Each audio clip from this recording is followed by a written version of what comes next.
Good evening, everyone, and welcome to the latest installment of this series of events co-organized by CCLS, Queen Mary, University of London, and the Interactive Entertainment Law Review, where we look at, well, take a sort of deep dive into the latest articles from the Interactive Entertainment Law Review. So today, to present on his article, Interaction of EU and UK Copyright in a Post-Brexit World, Will Video Games Get More Protection Than They Bargained For? We have Nick Kempton of Osborne Clarke. And to discuss this article, we have Professor Uma Sudarsanan, Professor of Global Intellectual Property Law at CCLS, and Professor Eleonora Rosati, Professor of Intellectual Property Law from Stockholm University, and of course, head permacat at the IPCat blog. So a few housekeeping things. We will be taking questions throughout the session. So please feel free to post any questions you have in the chat, and we will highlight those questions at appropriate moments. And we will kick off this event by having Nick present, give us an overview of his article and the key arguments, and then I will invite our two other speakers to respond. So take it away, Nick. Well, thank you, Dr. Lee. Hello, everyone.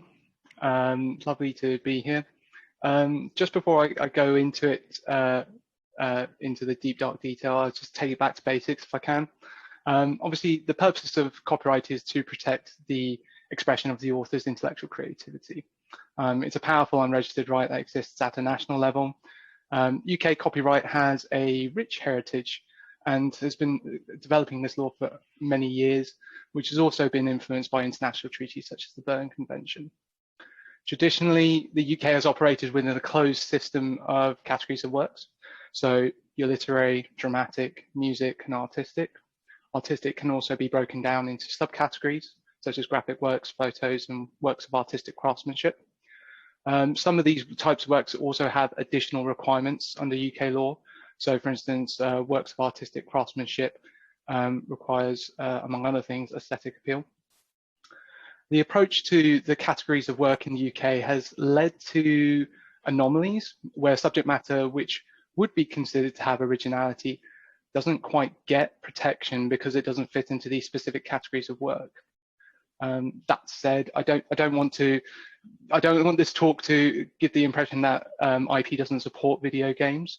It totally does. There have been a few decisions in the last couple of years which have dealt with some very core industry issues, such as the Take-Two Interactive Entertainment case on cheat bots.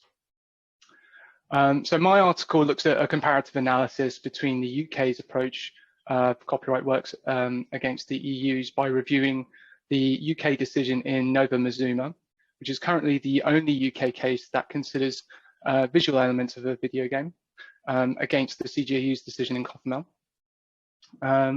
So the case in Nova Mazuma involved a copyright infringement claim in respect of two similar style pub arcade games, which were pool games with a top-down view. And there was a pool cue with an extending dotted line showing direction of travel. And there was an animation involved where a pool cue would pulsate in sync with a power meter. The claimant ran multiple arguments, but in particular that the game was protected as a dramatic work. So this would be defined as a work of action with or without words or music, capable of performance before an audience. There was also a separate claim that it was a graphic work as a series of stills taken over time to represent movement. So for instance, like an old school film projector. The court said in this instance that it wasn't a dramatic work because it wasn't capable of being performed to an audience. The expression of the video game was dependent on the spontaneous interaction of the player, and so didn't have sufficient unity. And the features claimed in the infringement case were such a high generality that they were not capable of performance and lacked certainty. The court did actually say, though, that it was protectable as a film work, which meant that unfortunately, for an infringement case, that meant their case failed because you were required to have photographic reproduction for film rights. But it also succeeded as a graphic work, as a still for a singular screenshot in the game, which in itself was quite a novel finding for the UK courts. The claimant did appeal to the Court of Appeal in respect of its claims for graphic works, but that was also dismissed. And you can tell already from this example that I've given you that UK courts have had difficulty with granting copyright protection in video games due to the nature of the categories and closed lists of work. Ultimately, this has left us in a bit of a difficult position in the UK, where animations of video games is not really protected by UK copyright and leaves gaps in protection for potentially crucial elements to intellectual creativity in a video game. So now turning to the EU's approach to the CGAU, approach in the CGAU. They've been relatively proactive in trying to harmonise EU copyright law through a series of decisions. The important decision I'm considering is obviously in Coppermel, which is a referral from the Portuguese Supreme Court regarding a copyright dispute over a clothing design. And the CGAU was asked if Article 2A of the InfoSoc Directive, which is the provisions which the CGAU had previously used to establish the notion of a work as an autonomous concept of EU law, prevented national courts from imposing additional requirements such as aesthetic appeal. The CGAU responded by saying that there are only two requirements to copyright protection. So the first being that a work must be clearly identifiable with precision and objectivity. This part of the test was it was taken from a previous decision in Lavola, which was a case around copyright protection for the flavour of cheese. In that decision, the courts actually looked at international treaties, that's Article 2.1 of the Berne Convention, which makes clear that works enjoy broad protection under Berne. In fact, it covers every production in the literary, scientific, and artistic domain, whatever the mode or form of its expression. And on that basis, the court took this to mean that a work was protectable if it met the requirements I just mentioned, so clearly identifiable, precise, and clearly identifiable with precision and objectivity. But unfortunately, it meant that copyright in a flavour of cheese wasn't protected. The second requirement is just that it's original. So the EU's approach here for broadening out copyright by removing restrictions for categories of works, it's a bit of a double-edged sword. So whilst the potential for rights holders to cast a wide net and deal with various issues, so in the video games industry, this could be clone games, for instance, there is a slight downside, is that by broadening it out, you're also potentially stifling creativity in the video games industry through overbearing rights holders. That said, there are some factors which come into play which might counter the negative impact. So for instance, open-ended claims, in my opinion, are unlikely as a result of Coppermel, specifically because you're removing the requirement to fit in specific categories of work. You're placing greater burden on the originality requirement so that the court can filter out unworthy claims. And so that has an impact there.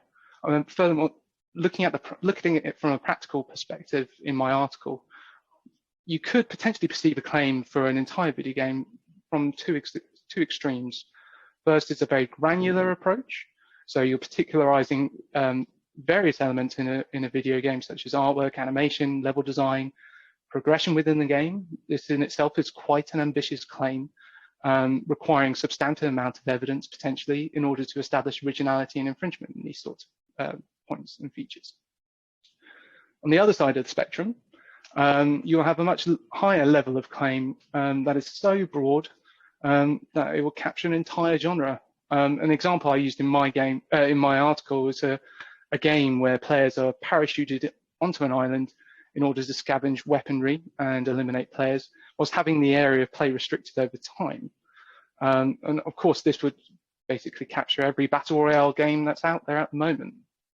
But with this type of claim, it's unlikely a court will consider such a generalized features to be an infringement on the finding of a substantial part, because that type of analysis tends to require a closer look at the detail in which the basic idea is presented. So for claims that sit somewhere in between the spectrum, there are also issues that may need to be overcome. The requirements for a work to meet the Lavola criteria might contrast against the uncertainty of a player's spontaneous interaction with the game. So many video games take pride in choice, and it's a feature which is present in quite a few games. However, so does that choice mean that the expression of the video game is different every time you play it and I play it? The distinction I think you can find between that sort of uncertainty and the subjectiveness in the VOLA is that a video game is limited by rules or game mechanics and therefore finite. So I think it's slightly different from talking about the flavor of cheese, which is inherently subjective to the person, to each person experiencing it. Finally, my article explores how some defenses only apply to specific types of work, which could be frustrated if a claimant decides to try and go off-piste and claim a copyright work which isn't provided for within the statute. In terms of some other points, there are some pros and cons to the broadening out of COFML. So for instance, in-house counsel will have, working with clearance in a harmonized regime, it will make issue spotting easier. Games based on inspired by real world, for instance, will be notoriously more difficult to clear, alternatively. Plus the new burden of originality, or the new stress on the burden of originality that may exist now. It might require rights holders to provide more detailed information in pre-action correspondence or in takedown notices. So it's not quite sure how that would fit into that sort of process. So now you can see that from the discussion we just had that there is a stark difference between the UK's closed approach and the EU's rather open approach to copyright. It is worth noting that the UK has had the opportunity to consider COFML in a case called Response Clothing versus Edinburgh Wool and Mill. This was a first instance decision, and the case concerned copyright in a fabric patch, and the judge was asked to look at whether it could be protected as either a graphic work, which the judge was slightly controversially said it wasn't, or a work of artistic craftsmanship. So this particular type of work requires additional requirements for it to be to qualify for such protection. The judge was also looking at COFML to one side, thinking, you know, I've got this in my mind, but he doesn't really engage with the principles because it's probably, well, he says it's too difficult to marry them together with the way that the UK statute is set out.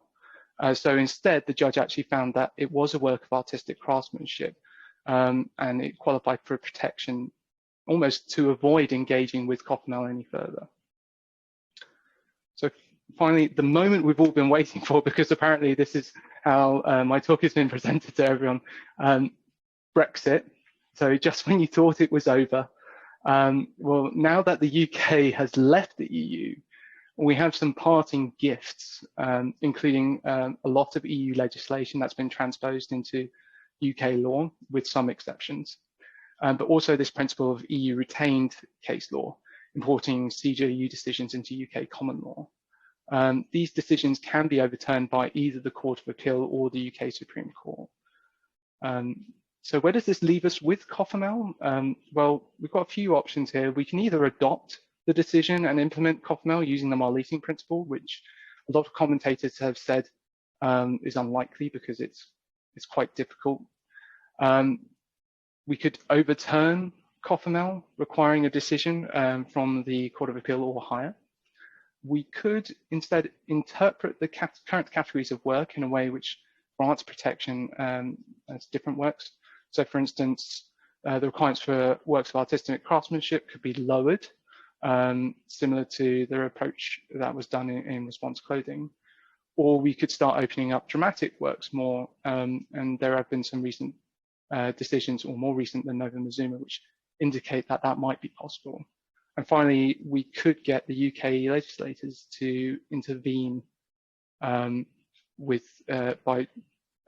amending the statute. Although post-Brexit, I think that's probably a bit of a tall ask, given how much they've got on their books at the moment, especially with COVID. So apologies if that was a bit quick, but it was a bit of a whistle-stop tour to give you an overview of the article and the issues that come into play. So I'll hand back to Dr. Lee. Thank you very much, Nick. That was, I think, a very clear summary of the relevant issues. So I think there are a number of themes that we can sort of direct our attention to. We have the video game specific element, and to give perhaps a bit of context to the people, for the people especially who haven't been following the debate super closely, the whole issue of, are video games as a whole, as it's sometimes in the literature, protected as works in their own right? This has come up particularly, I think, in the context of game clones. So these are games that do not look the same, are not using the same computer program, but play the same way. You see this a lot in the mobile game sphere. And there is a concern about whether how you prevent this kind of activity. There's also a broader question of, do you want to prevent this kind of activity? But we'll leave that for the discussion. So that's one thing. And that's why I think there has been a lot of discussion around how are video games protected, and especially this particular element, which, as Nick points out, does not seem to fit the way the game plays, or the gameplay is not something that fits easily into the existing subject matter categories. And then we have, I think, the question of the UK's traditional closed list approach, and where it perhaps comes to conflict with the more open European approach. That's another thing. And I think the third thing is, well, what happens or is likely to happen or may happen after Brexit? Well, now that we're in the after Brexit time zone. And what does this mean, I guess, for video games specifically, but perhaps also importantly, the copyright system generally? So I think I'll start by asking Eleonora to comment, and then asking Uma to share her thoughts. So Eleonora, what do you think? Good evening, everyone. Thanks so much for inviting me. It's been really, a pleasure to receive this invitation, and also have the opportunity to comment on Nick's great article.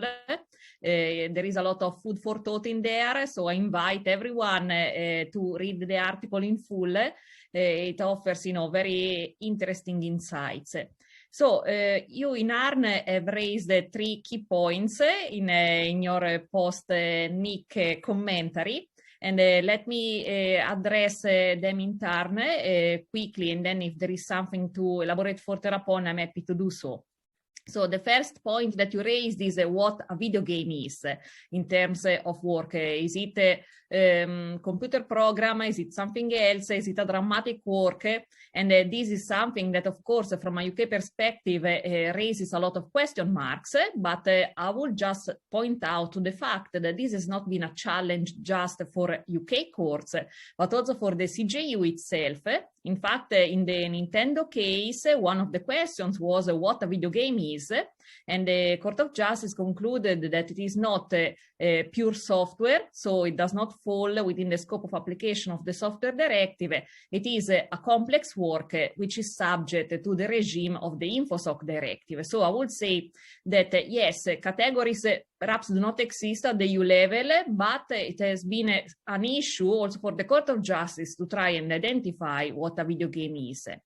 Then, in relation to your second point, that is, the closed list in the UK vis-a-vis the open-ended list that the Court of Justice has in mind.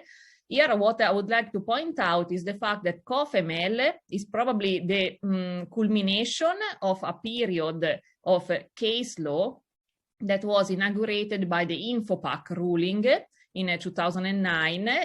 That is a case that had nothing to do about copyright subsistence in itself. It was a case about infringement. And yet, it inaugurated a season of profound activity and activism on the side of the court. The Court of Justice de facto harmonized the standard of originality also for works that fall under the InfoSoc directive. And I would say that as early as that case, it was apparent that the EU copyright system was one of open-ended categorization. And this became more apparent in the 2010 decision in BSA concerning graphic user interfaces. If one reads that, I think that the Court of Justice was already hinting at this conclusion.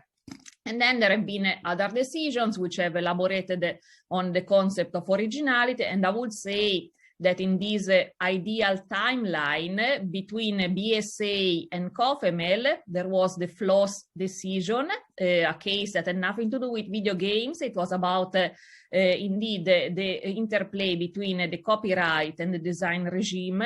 And those in the UK will remember that this decision prompted a seismic change in the UK copyright landscape by indeed leading to the removal of Section 52 because according to some, the CJU required indeed to protect designs at the same conditions as other copyright works.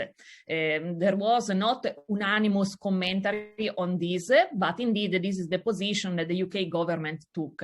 And then we have COFEMEL, which in my view is a decision, is a case that could not have been decided otherwise. It is apparent that this was the only way. Levola Engelo that Nick referred to was already hinting in this direction, and it is true that there is no system of binding precedent at the CJU level, but I mean, here we are speaking about 10 years of consistent decisions, and it was just the natural outcome of this long-standing process. And in relation to your final point, what happens after Brexit, my view is that there is no need to decide whether to follow COFEMEL or not, because the answer is you should be following it, since it has been there for at least a decade. And we have also dicta in English case law that go in this direction. Nick, in his article, references the SAS decision. It was obiter, but there Mr. Justice Arnold, as he then was, clearly stated that it is not a fatal objection in light of some recent CJU decisions to say that copyright vests in something that does not belong to one of the 8 categories recognized by the CDPA. And then shortly after that, there was another decision, also not concerning digital, not concerning video games. It was the Abraham Moon case concerning the copyright protection of this tartan fabric. And Mr. Justice Beers, as he then was, said that perhaps it doesn't make sense to have different rights attached to different categories. So I would say that these seeds sown by the CJU have been already incorporated in the English way of thinking. And I would say that we should probably proceed along this direction and make originality the real cornerstone of the analysis regarding copyright eligibility. So I shall stop here and continue the discussion later on. Thank you. Thank you, Eleonora. I think it's a great point, especially many great points, but the point that particularly struck me was the point about this being something that's 10 years in the making, because it reminds me suddenly how long I have been working in IP. I remember as a very fresh and very ignorant graduate student trying to make sense of InfoPack, and now here we are. Right, so next I think I'll invite Uma to present her initial thoughts on Nick's article and the summary.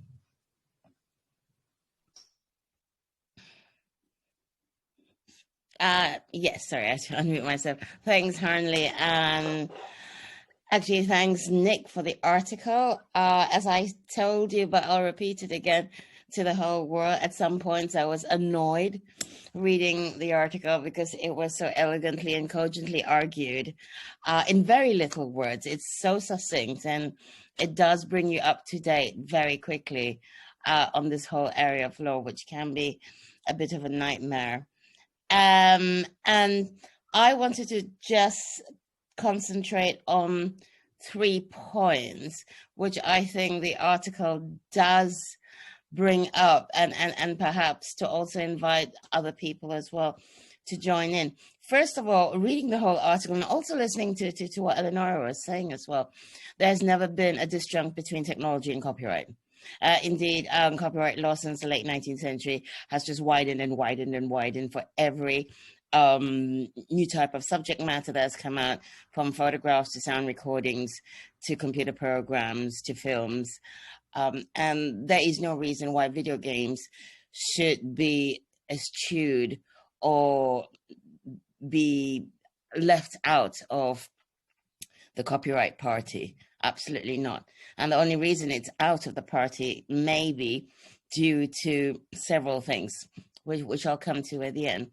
And secondly, in terms of categories, there is nothing in international copyright law that disallows ban union states and WTO member states from introducing their own categories in the law.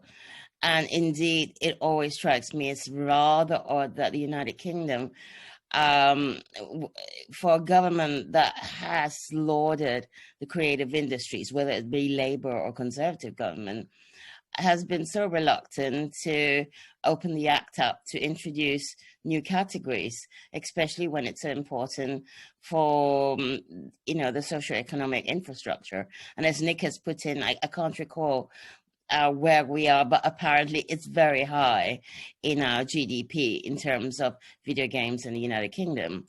One just looks at French law from very early on. They recognized that the fashion industry was important.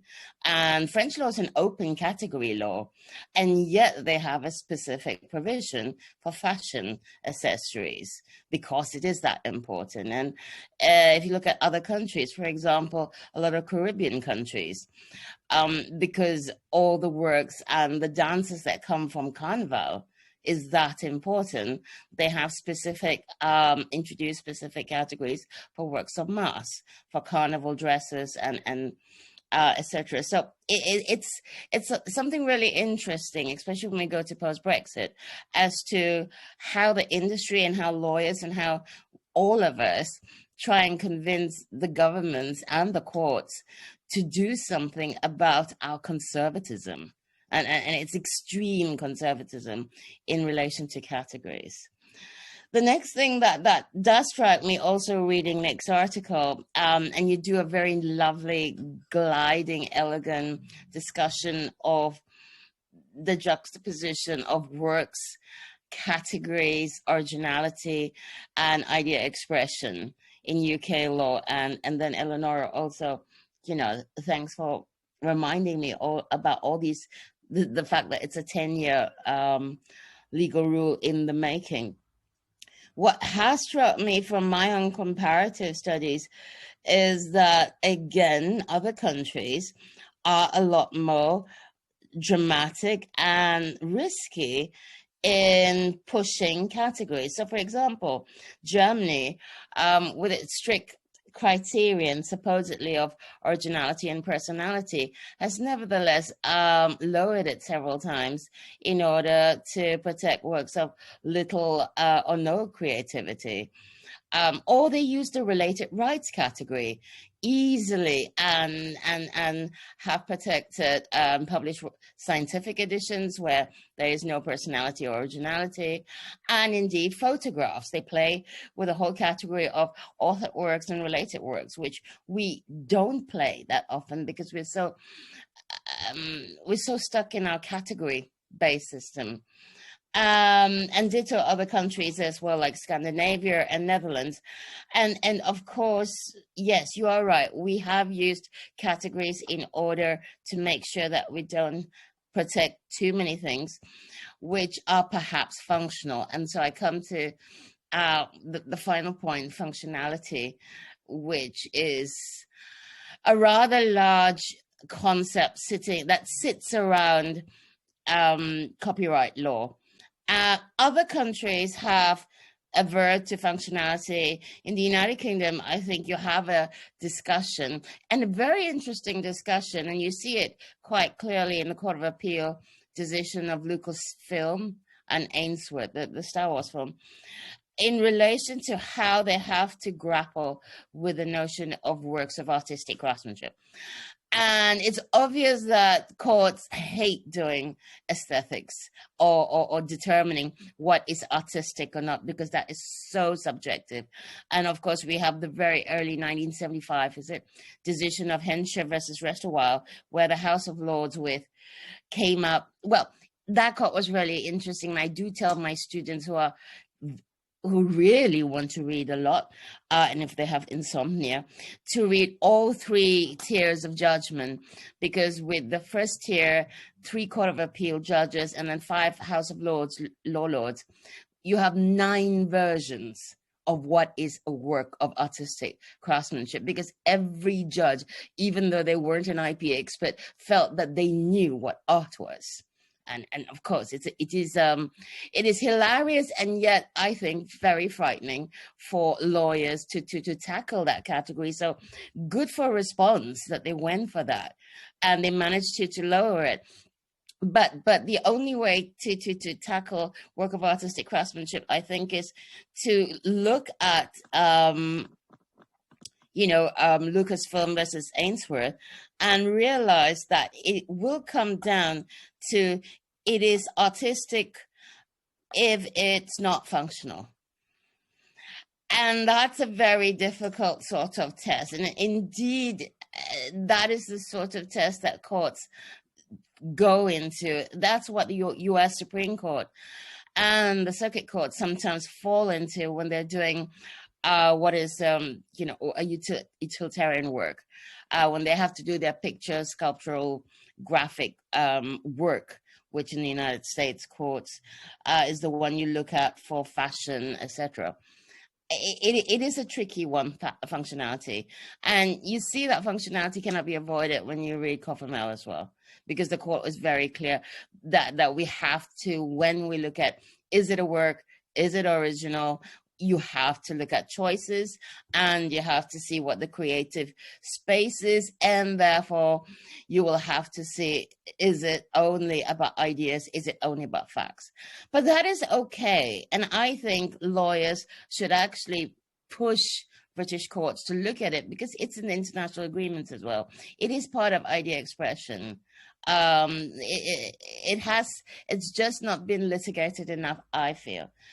To end with, I really liked your propositions in as looking at it as performance as well. I think anyone would be lucky to hire you if they're a video game producer, because you went through every possible ground that we could have. And performance is interesting, partly because it's something that has so much room to be litigated over. But I would just say we've had a lot of the same discussions with computer programs, as Eleanor pointed out, with SAS as well. But this discussion of should we not, what is actually a video game, what is being protected, and as has talked about clones as well. That whole discussion, I just find a sense of deja vu since 1975 in computer programs, and that first case with Microsoft versus Apple. It's a sense of, okay, it's technology, it's a new thing, we've done it. So what exactly is wrong with the industry for not doing it? My suggestion really is that in the UK, it's very hard to make the judges change, and perhaps, we need younger judges. I think we need more female judges. I think, we probably understand games better than the current lot of judges. I just wonder whether the video game industry could do 2 things. One, should it lobby more? Because the music industry does. The fashion industry does to a certain extent. But I don't know. Does the video game industry lobby? And secondly, why doesn't it have a registry? A registry of elements per game, because certain industries do that in order to just ensure that you can prove, A, this is a game, B, we invented A, B, C, D, E, and C, it was done on these dates, in order to ensure that it doesn't become part of the public domain. It doesn't become part of the commonplace. And you have to register it anyway in relation to US. So why not, almost as if a reverse of the orphan works register, where you register things that have been orphaned. Perhaps industry should start registering elements that they believe should be protected. But these are just some vague comments. But I'm going to hand it over to Hanley, and I hope I wasn't too... Oh, thank you, Uma. I think those again are really interesting points. And I think to continue the discussion, I think there are a number of things that we can draw on. I suppose the first thing is perhaps the realities of the industry. I mean, my impression is that, frankly, intellectual property is not a fun or happy concept among certain segments of the video game industry. My feeling is that it might be a bit polarized by whether you're a publisher or a developer or a fan. I have had a leading independent games developer say to me, this was after his game had been famously cloned. Now you can guess who it is. He said, I don't want protection for gameplay because that just means a big company is going to use it against a small developer like me. So there's certainly some antagonism here. And I do wonder if it could be part of the reason why perhaps the video game industry has been more reticent to, say, litigate or to lobby, possibly. The second point, I think, we seem to have converged on the point that the subject matter categorization is not really working. And if we want, we would prefer a kind of broader approach to subject matter, basically take a broad European approach and let the work of restricting the scope of protection be done by the concept of originality. And for instance, I think Nick gave the example, for instance, that when you're dealing with game clones, you would be asking, is the initial game, which aspects of it are original, and have those aspects been copied by the clone game?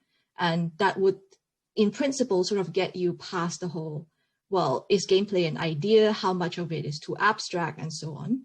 I think that one of the difficulties with that, and as the young ones say, no shade on the judiciary, but it does strike me that this has not really been the way courts have traditionally approached the question of originality, at least in the UK. So I wonder if it's a very big sea change. And so I would like to invite, I think, Nick to give your thoughts first, and then perhaps Eleonora, and then Uma. Thanks, Dr. Lee.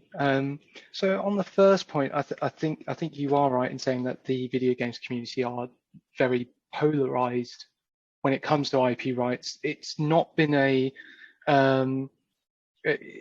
it's had a very difficult relationship for something which is, it's very strange insofar that video games are incredibly IP rich, right? It is an intangible product and therefore IP is critical to it. And yet it has had extremely bad PR over the years.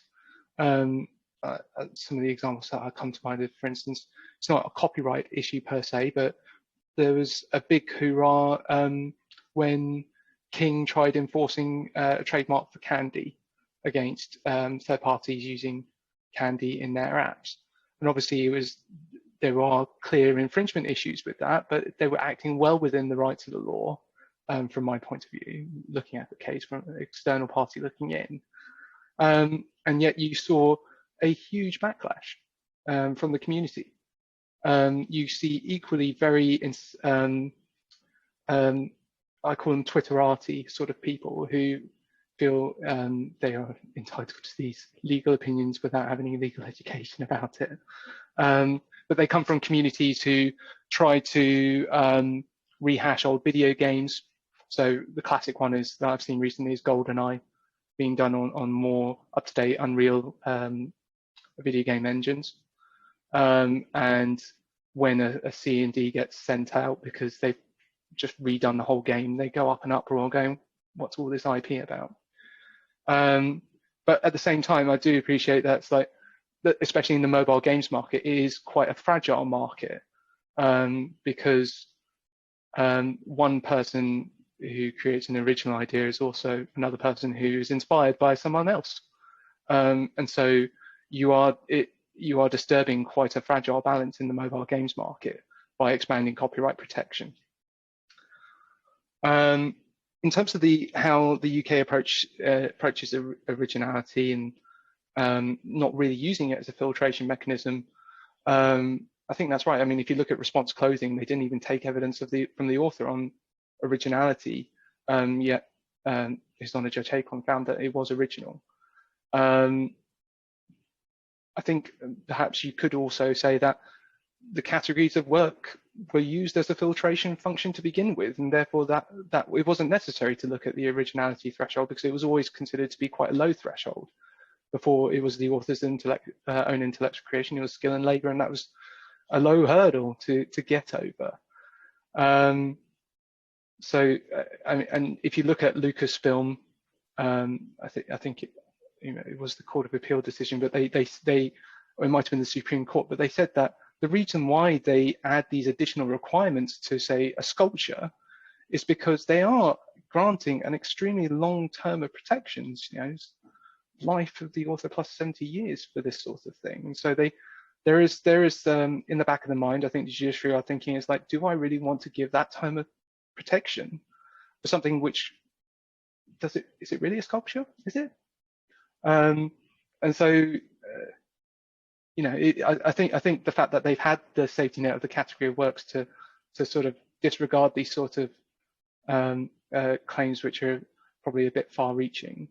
I mean, if you look at Nova Mazuma, I get the impression that, from my perspective, some of the things that the judge used as a way of saying it wasn't a category work, I think should have been more rightly placed in the originality box rather than saying it's not a category of work, or the non-infringement box, saying, yes, it's a work, but it's not really infringed for what you're claiming for it, and just leave it from there. Sorry, Dr. Lee, I forgot your last point. I've got sea change as a note.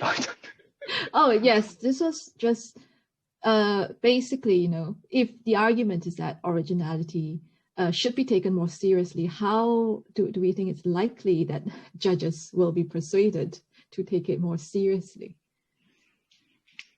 I appreciate that it is sort of less of a legal question and more sort of a political question. Yeah, I think it's a very difficult way to. It's difficult to answer that. I think if you've got the Court of Appeal endorsing Coffermel, which with our current makeup of the judiciary at that level, I think we're in a pretty good position, to be honest, to get some sort of version of Coffermel in our UK case law, I'm not quite sure if it goes as far-reaching. As Eleonora pointed out, there are over comments from Mr. Justice Arnold, as he then was in SAT and WPL, and even in TICSTAC later on, which suggests that that the judges are paying more attention to the Berne Convention, as they rightly should. We've been part of it since the 1887. It took us 100 years to get it into the CDPA finally at last. And it's there. It's not like we can just completely disregard that. And so if you get a Court of Appeal or a UK Supreme Court decision endorsing Coffermel, I think the lower courts will just have to fall in line, and you just take it from there. Thank you, Nick. And I think Eleonora, as the person who quite literally wrote the book on originality, we would like to hear what your thoughts are on that. Yes, I shall start, from the last point in your remarks and also Nick's response, how we should go about if categories is no longer our reference horizon. I would say that we can rely on three key things. The first one is idea expression dichotomy. I understand that it is something that might be easy or let's say, understandable in principle, but then applying it in practice is quite challenging. But indeed, it is something that, considering the subject matter video game, is really important to do. And we need also to take seriously the definition of work as found in Levola-Engelo. Nick was referring indeed to the two key requirements of precision and objectivity. Here, I would say that precision is really key. So when it comes to protecting parts of games, are they precise enough to be regarded as a work? I would say that this is going to become the key question. Then the second aspect to consider is indeed functionality. And here we have indications from the CJU that this is really important. After COFEMEL, there has been a decision in Brompton Bicycle, which I would say simply reinstated what was already apparent in a BSA, that indeed choices that are dictated by technical considerations, rules and constraints do not confer originality. And so it will be very important to separate those kinds of choices that should be left to the public domain and choices that are instead free and creative and which confer originality. And so originality, if taken seriously, is something that really separates what is protectable from what is not. We have examples, for instance, from the US, where originality is intended as requiring a modicum of creativity. If one looks at the decisions of the US Copyright Office and the Review Board, why are they interesting? Because there is no need to wait for a case to be litigated. It is sufficient to look at this request for registration and see how originality is intended. And it is not a given that you pass the test and you get your registration. If you look at the website of the Review Board of the US Copyright Office, there are many instances in which indeed the refusal is upheld. And so I invite everyone to take a look at what kinds of works we are speaking of to realize that indeed the originality is something that needs to be taken seriously. So idea expression dichotomy and whether it is a work or not, functionality and actual originality. And this leads me to the first point to discuss, indeed, the features of this industry where intellectual property has not always received great interest or support. And this is, something that needs to be linked to the fact that originality is a coin with two faces. On the one hand, it serves to determine when copyright does exist. And so that is what we have been speaking about so far. On the other hand, it also serves to determine when copyright is infringed, because again, I reiterate that InfoPack was an infringement case. And so when it comes to determining whether an authorial work has had its copyright infringed, we need indeed to see whether what the defendant has appropriated, has derived, is something that is original. And here we go back again, need to separate choices that are free and creative from choices that are instead technical and functional in a way. So I'm confident that originality on its own, if taken seriously, can solve many problems, and also to side with Nick's comment that the categories have had a filtering function, because originality traditionally in the UK was not really a significant requirement. If one indeed reviews key text like Coppinger and Scone James, you see the history of UK copyright, and you see that very few actions in England have failed on grounds of insufficient originality. They make the example of a work that was refused protection because the author was drunk while he wrote it. No? These are, pretty exotic kinds of cases that have remained quite isolated, and perhaps there it was more a judgment based on morality rather than a judgment made on originality. So if we get rid of the categories and we focus on originality and take it as something more than sufficient skill, labor, or effort, I think that it might be possible to accommodate new forms of creativity in a satisfactory way.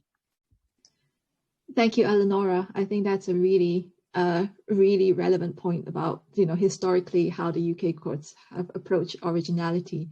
And from memory, I think one of the difficulties is that the kind of old foundational cases tend to be cases where they're comparing two guidebooks or two railway timetables to see whether they're the same, and that doesn't really give you a lot of scope to talk about originality. Finally, Uma, are you also, since given your very justified criticisms of the categories, are you also in favor of using originality as the key test in these kinds of situations? Just to quickly make some comments about categories, I think yes, everyone sort of agrees the categories historically were there because we did not have, well, first of all, we didn't even have things like unfair competition and misappropriation laws, which other countries had in order to stop copying of uncreative works. And yes, we've never played around with originality.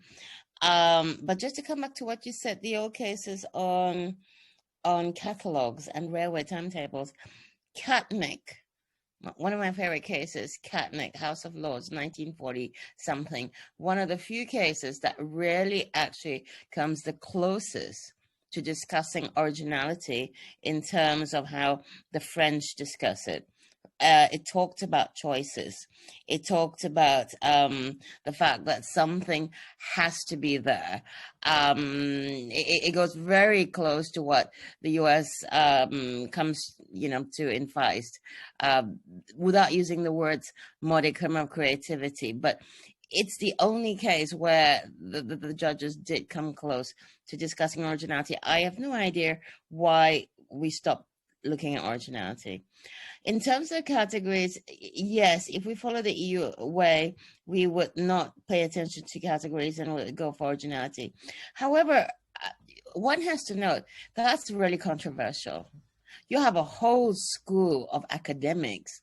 I'm not naming names, but they come from two of the top universities in the country who are very, very critical, which I don't agree with, but very critical of all the CJU stances from Infopac going to Semeraro and Floss, etc., in terms of categories and the fact that we shouldn't just completely absorb these principles and that categories are important.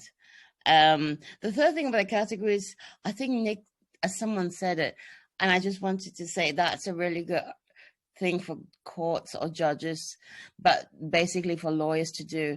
Simultaneous, parallel, multiple categories. There's a whole case, there were the circuit diagram cases where the courts said, well, it can be a literary work and an artistic work simultaneously, depending on whether an engineer is looking at the circuit diagrams or a layperson. And maybe that applies to video games, because video games are your ultimate, what we used to call in the olden days, multimedia works. We used to get really excited about that category. And no one talks about multimedia works anymore. We talk about databases. But yeah, I don't think it's going to be easy to get rid of categories. You need to open the Primary Act up. And I know the UK Copyright Office says it hates opening the Primary Act up because there's just too much lobbying from everyone. So there, yeah. Sorry, was that a last question? No, I think that was it, Uma. Thank you. And, I don't think you have to name names at this point. I think people know who people are. I do have some sympathy for the idea that maybe the categories should serve a useful function, but we need to isolate what that is and see, if we're doing that we're making full use of that function. So I think since we have about 5 minutes left, I'm just going to ask very quickly the panel for their views on some of the questions. So we have comments about US law and German law, and a comment in the US that in the US, video games are protected as audiovisual works and literary works like computer programs. And in Germany, the protection seems to be very extensive. I think I just wanted to note that in the US, there has been recent case law, albeit only, I think, at the district court level, where claimants have successfully have succeeded against defendants who have copied gameplay, which is interesting. There's also a question, I think this follows from Nick's point about the sculpture cases and, courts being reluctant to give a long period of protection to something like the Stormtrooper helmet. Can we go to another part of the copyright system to solve this problem? Could we, for instance, have a reduced term of protection for video games? Probably not, but at the moment, but it's interesting. And then I think we have a final question on, would the outcome of Nova Productions, this is very specific, be different if the video game had a more narrative structure? So if it looked more like a film rather than as it was a simple arcade game. Oh, and we have another final question, which is, after Nova and Mazuma, EasyJet and Navitaire and SAS, I think SAS is on the functionality point. Why would you still try to enforce against a potential infringer who has copied visual elements and functionality elements from a game? I think that turns on how you define functionality in the context of a game. So I'm not expecting every member of the panel to respond to every single question at once, but just perhaps pick out 1 or 2 points that you think would be interesting to reflect on. Let's start with Nick. Okay, so on the reduction of the term, we had it, we lost it because of the furniture industry. It's one I think about. I'm not going to lie. It's like, is that going to solve the problem? Another thing I was thinking about is, why not have compulsory licensing on a fair and reasonable, non-discriminatory basis for once you get beyond the term, similar as you would have with unregistered design rights, as sort of like a way to get around that sort of issue. But it is, I think, one of the big issues with Copmel. I mean, don't get me wrong, I'm pro Copmel, I'm pro it being in the UK, as I think it's important as we are advancing technology in such a rapid rate. We're moving faster towards digitalization. There's a huge onus there's going to be a complete tidal wave of new areas of industry which are going to be reliant on copyright as a result. And I think we need to have something which opens it all up to allow us to move quickly, to move with the times. But you can't get around the fact that it's a hell of a long time. And I think it is, that it's a bit superfluous having that long of scope of protection. I mean, Dr. Lee, we were talking yesterday about Pong and how that was created in the 1970s. And I mean, you said you played it recently, but I doubt many other people have. So it does play on my mind. I do wonder how to get around it, I don't think we would be able to get around saying limiting the term because of other industries that come into play, and probably a bit more of a granular carve out in the legislation would be exceptionally challenging to try and lobby for. Why would you claim visual elements from a game? Well, because they're important, aren't they? I mean, this is a point that I was trying to get across in my article, is that people spend a lot of time doing these sorts of things and being creative, and I don't think it should be underestimated. Yes, in mobile games you can have some people who are just in their basement and just pop out a one-hit wonder and what have you. There are stories like that in the industry. Majority of the time, though, it's a lot of money and a lot of time and a lot of effort that goes into these sorts of things. Why wouldn't you want to try and protect them? And as Zuma says, if I was going to go for protecting it, I'd try and throw in every single work I could to see what would stick in many ways. I think that's all I really have commentary on. Thank you, Nick. The kitchen sink approach to litigation, something to be recommended. I mean, Nick is too kind to say that I may have inadvertently infringed copyright in Pong. Don't tell anyone. So I think the term thing is really a serious issue, considering that the video game industry is one that thrives on speed and change and iteration. I mean, compare Pong to what somebody put here, The Last of Us. I mean, that's a huge change in the course of a few decades. Next, Eleonora, do you have any concluding thoughts on the questions or anything else? The only thing that I would say is that yes, the length of protection is an important issue, but I would say that another important one is who actually exploits, the rights in this thing that is protected for such a long time. And since Nick's talk was advertised as Brexit related, I would just like to point out to the fact that the UK has said it will not transpose the DSM directive, which contains, for the first time, provisions on authors and performers contracts.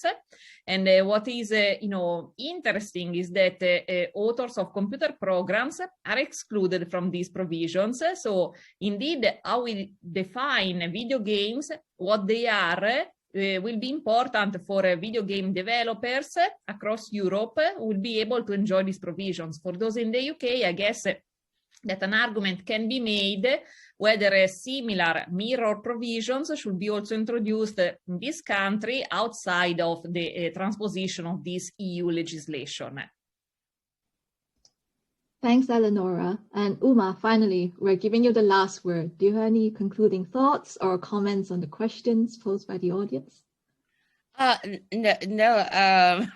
Well, there were very, very good questions. The only thing that keeps on coming to me again and again, and it's a bit of a bête noire with me, is I don't think we can carry on with categories and originality without having a serious look at functionality. And yes, we had section 52, we also have section 51, but that's not how to tackle functionality. I think the functionality really has to be tackled within the idea expression dichotomy. And I hate to say it, but I really like the way the Americans do tackle, functionality head on within copyright law, within trademark law, with the doctrine, and we need that. Yeah. Okay, thank you very much. I see we've gone slightly past the hour, so we will call this session to a close here. I would like to thank all of our panelists, Nick, Eleonora, and Uma, and I would like to thank CCLS for literally providing the hosting platform for this, and to thank the editors and contributors and reviewers of the Interactive Entertainment Law Review. So have a good evening, and we hope to see you again soon.